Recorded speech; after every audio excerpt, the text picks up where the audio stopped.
different types of guarantee. Hope you understood what are the different types of guarantee. I'm repeating, guarantee may be absolute or conditional. Absolute എന്ന് പറഞ്ഞാൽ എന്തായിരുന്നു? It is one by which the guarantor unconditionally promises payment or performance of the contract on default of the debtor. ഒരു കണ്ടീഷനും ഇല്ല. Debtor എപ്പോൾ വീഴ്ച വരുത്തുന്നോ ഉടനെ തന്നെ ആര് ദ ഗ്യാരണ്ടിയർ ദ ഷുവർട്ടി എന്താക്കുന്നു എന്നാണ് പറയുന്നത്, അയാൾ ഒന്നുകിൽ കോൺട്രാക്റ്റ് പെർഫോം ചെയ്യും. ഇപ്പം ഒരു ഡെറ്റിനുള്ള ഗ്യാരണ്ടിയാണ് കൊടുത്തതെന്ന് വെച്ചാൽ he will make the payment. Okay. നേരെ മറിച്ച് conditional guarantee is one which is not enforceable immediately on the default of the principal debtor but some other contingency. Okay. Then second type is a guarantee may be retrospective or prospective. അപ്പോൾ retrospective എന്ന് പറഞ്ഞാൽ എന്തായിരുന്നു? When A guarantee is given four N existing debt. നിലവിലുള്ള ഒരു കടത്തിന് നിങ്ങൾ guarantee കൊടുക്കുകയാണെങ്കിൽ അതിനാണ് നമ്മൾ എന്തെന്ന് പറയുന്നത്? റിട്രോസ്പെക്റ്റീവ് എന്ന് പറയാം. ഓക്കെ. ഇനി നേരെ മറിച്ച് when A guarantee is given for A future debt, വരാൻ പോകുന്നേ ഉള്ളൂ, ഞാൻ അടുത്ത മാസം വാങ്ങാൻ ഉദ്ദേശിക്കുന്നുണ്ട് 1,00,000 രൂപ. അപ്പോൾ അങ്ങനെയുള്ള ഒരു കടത്തിനാണ്, ഫ്യൂച്ചർ ഡെറ്റിന് കൊടുക്കുന്ന ഗ്യാരണ്ടിക്കാണ് നമ്മൾ എന്തെന്ന് പറയുന്നത്? Prospective guarantee. Then next classification is A guarantee may B general or specific. ഇവിടെയാണ് ഇനി നമ്മൾ നോക്കാൻ പോകുന്നത്. ജനറൽ എന്ന് പറഞ്ഞാൽ എന്താണെന്ന് വെച്ചാൽ, a guarantee is general guarantee is one for acceptance by public generally. ഒരാൾ ഗ്യാരണ്ടി കൊടുത്തിട്ടുണ്ടെങ്കിൽ അത് ആർക്ക് വേണമെങ്കിലും എന്താക്കാം എന്നാണ് പറയുന്നത്? അക്സെപ്റ്റ് ചെയ്യാം. So it is a general promise to any one accepting it to be answerable for a debt in case of the failure of another person. Next, when a guarantee is given for a single debt or a particular transaction or debt, it is called specific guarantee.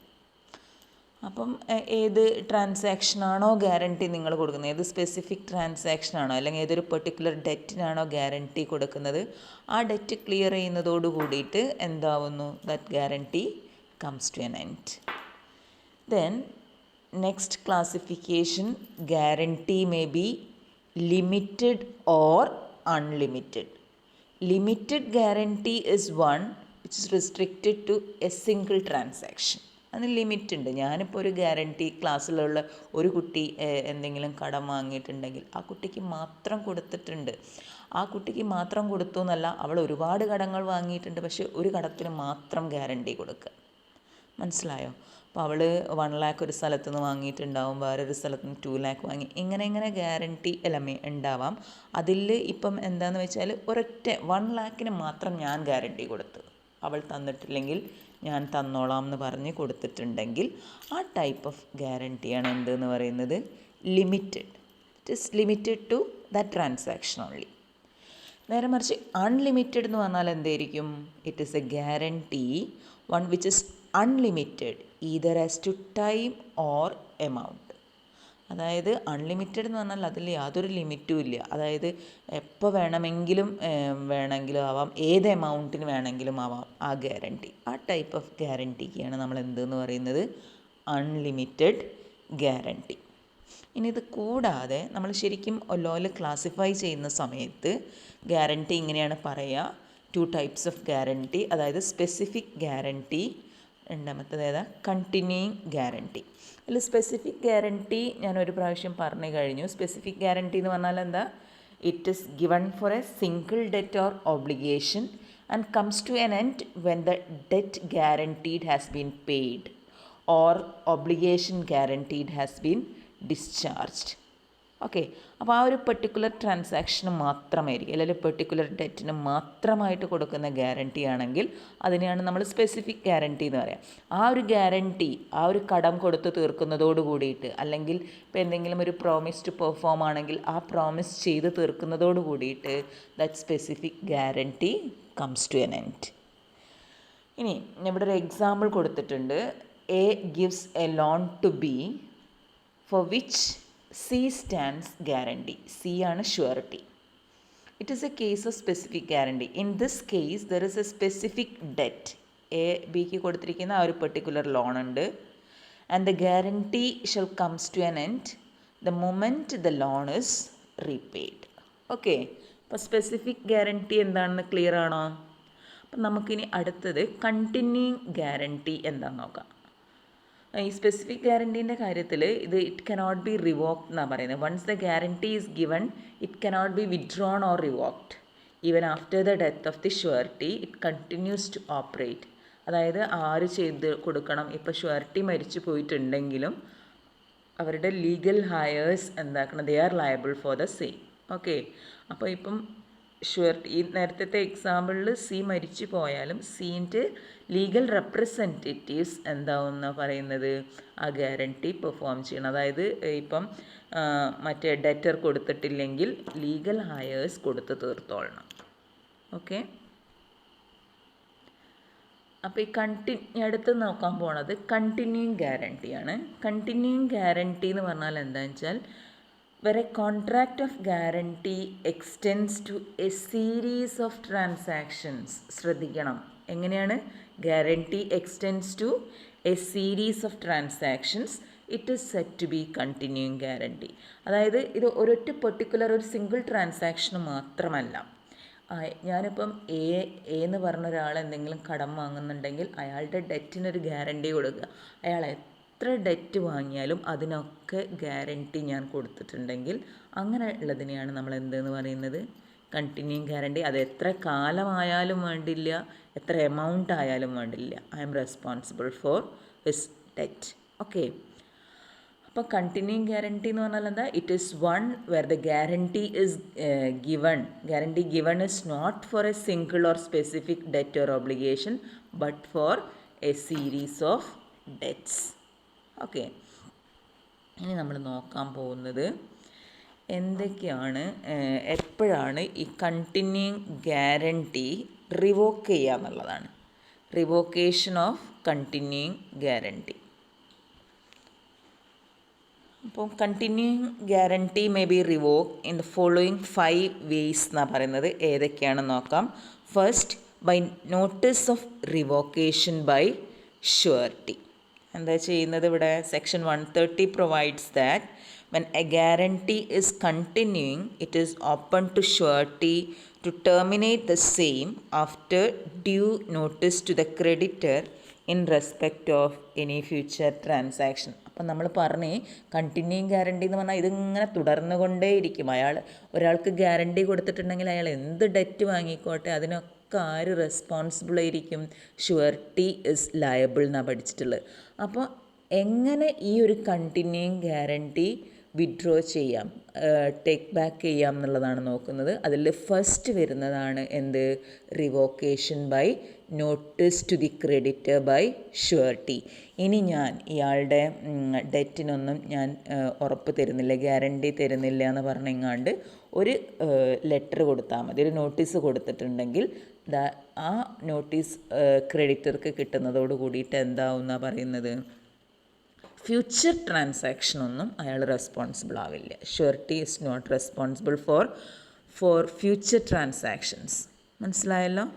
നേരെ മറിച്ചിട്ട് ഇതുവരെയുള്ള ഈ notice കൊടുക്കുന്നതിന് മുന്നേ വരെ കൊടുത്തിട്ടുള്ള എല്ലാ ട്രാൻസാക്ഷനും ഷുവറിറ്റി ഈസ് റെസ്പോൺസിബിൾ. രണ്ടാമതൊരു മെത്തേഡ് ഓഫ് റിവോക്കേഷനാണ് പറയുന്നത്. വേറൊരു കേസിൽ എപ്പോഴാണ് റിവോക്ക് ചെയ്യുക എന്ന് വെച്ചാൽ by death of the surety. അതായത് സെക്ഷൻ 131 പറയുന്നതാണ്, in the absence of a contract to the contrary that the death of the surety revokes a continuing guarantee as regards future transaction. ഇവിടെയും ശ്രദ്ധിക്കണം, കണ്ടിന്യൂയിങ് ഗ്യാരണ്ടി ഏതിനാണ് പിന്നെ ബാധകമല്ലാതെയായി പോവുക? എപ്പോഴാണോ surety മരിച്ചതിന് ശേഷം ഉള്ള ഫ്യൂച്ചർ ട്രാൻസാക്ഷനൊന്നും ഒന്നിനും ആര് റെസ്പോൺസിബിൾ അല്ല. ഈ മരിച്ച ആളുടെ ലീഗൽ ഹയേഴ്സിന് യാതൊരു ലയബിലിറ്റിയും വരില്ല. അതുവരെയുള്ളത് കൊടുത്തോളണം. Okay, but such revocation does not effect transactions which were executed prior to the death of surety എന്ന് പറയുന്നത്. അതാണ് നമ്മൾ നേരത്തെ പഠിച്ചിട്ടുള്ളത്. ഇപ്പം ഷുവർട്ടി മരിച്ചാലും അയാളുടെ ലീഗൽ ഹയേഴ്സ് ലയബിൾ ആവും. ഏതിന്? മരിക്കുന്നത് വരെ കൊടുത്തിരിക്കുന്ന എല്ലാ തരത്തിലുള്ള ട്രാൻസാക്ഷനും. ഗ്യാരണ്ടി ഏതിനൊക്കെ കൊടുത്തിട്ടുണ്ടോ അതുവരെ എല്ലാത്തിനും legal heirs are responsible. Okay, മരിച്ചു കഴിയുന്നതോടുകൂടി ഫ്യൂച്ചർ ട്രാൻസാക്ഷൻസിന് they are not liable. Okay, then third case novation by novation. Novation എന്ന് പറഞ്ഞാൽ നമ്മൾ പഠിച്ചിട്ടുണ്ട്. നൊവേഷൻ എന്ന് പറഞ്ഞാൽ എന്തായിരുന്നു? Substitution of a new contract in the place of old contract. അതായത് നമ്മൾ ഇപ്പോൾ എയും ബിയും തമ്മിലൊരു കോൺട്രാക്റ്റ് ഉണ്ടാക്കിയിട്ടുണ്ട്.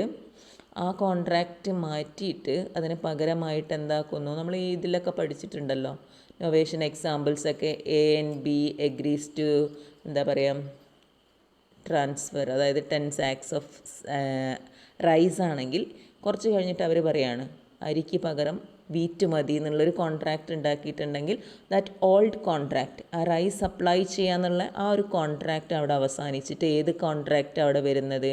വീറ്റ് സപ്ലൈ ചെയ്യാന്നുള്ളൊരു കോൺട്രാക്റ്റ് ആവും. അപ്പം old contract comes to an end and in its place the new contract comes into existence. Okay, അപ്പം അങ്ങനെയുള്ള ഇതിനെയാണ് നമ്മൾ നൊവേഷൻ എന്ന് പറയുക. Novation means substitution of a new contract in the place of old one. ഇനി if a new contract of guarantee is substituted in the place of the old one, either between same parties or between different parties, what happens? The original contract of guarantee is revoked. ഇവിടെയും ശ്രദ്ധിക്കണം, ഏതാണോ പുതിയ contract വന്നിരിക്കുന്നത് അതിന് വേണമെങ്കിൽ guarantee കൊടുക്കാം. Old contract of guarantee is revoked. അപ്പോൾ 3 പഠിച്ചു. By giving notice of revocation, then second one by death of surety, third one by novation. Next one by altering the terms of contract. ഇവിടെ എന്താ പറയുന്നതെന്ന് വെച്ചാൽ, എന്തായിരുന്നു alteration? നിങ്ങൾ പഠിച്ചതാണ്. 1 or more terms of the contract are changed, it is known as alteration. അപ്പം section 133 പറയുന്നത് എന്താണെന്ന് വെച്ചാൽ, when the terms of the contract between the creditor and the principal debtor are altered without the consent of the surety. ഇവിടെ underline ചെയ്യണം, ആരുടെ permission ഇല്ലാതെ അവർ changes നടത്തുന്നത്, കോൺട്രാക്റ്റിൽ ഓൾട്ടറേഷൻ നടത്തുന്നത്? Without the consent of the surety, then surety will be discharge as to transactions subsequent to the alteration. അപ്പോൾ എവിടെ വെച്ചിട്ടാണോ ഈ terms of the contract change ചെയ്യുന്നത് അതിന് ശേഷമുള്ള ഒരു ട്രാൻസാക്ഷനും ഷുവർട്ടി ബാധകമല്ല. If these changes are made without the consent of the surety. അത് ശ്രദ്ധിക്കണം കേട്ടോ. ഷുവർട്ടി അറിഞ്ഞുകൊണ്ടാണ്, ഷുവർട്ടീൻ്റെയും പെർമിഷനോട് കൂടിയിട്ടാണ് ഓൾട്ടർ ചെയ്യുന്നതെങ്കിൽ surety is liable, otherwise surety is not liable.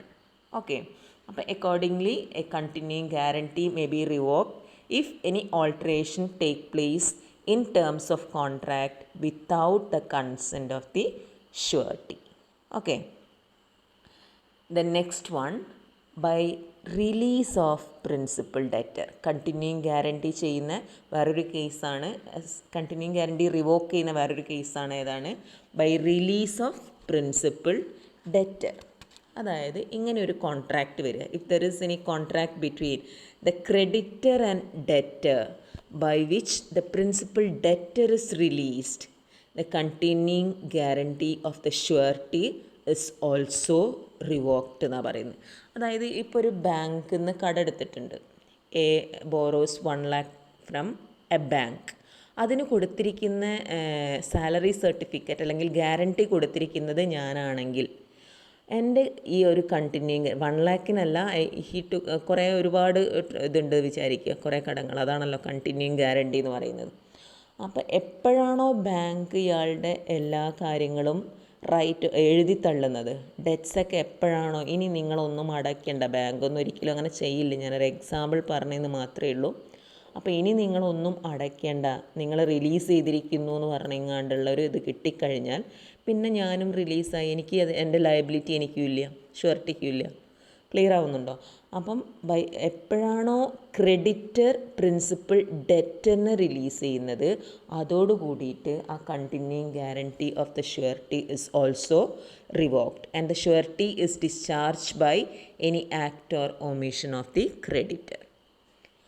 The next one, by the creditors act of omission. അപ്പോൾ ഈ credit, ഇതാണ് last case എന്ന് പറയുന്നത്, റിവോക്കേഷൻ ഓഫ് കണ്ടിന്യൂയിങ് ഗ്യാരണ്ടി.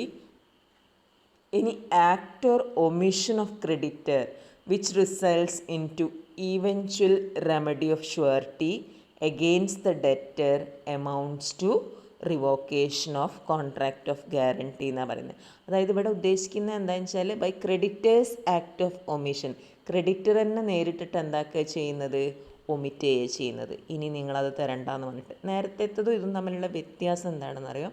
അവിടെ പ്രിൻസിപ്പൽ ഡെറ്റർ മാറ്റ്, ഐ മീൻ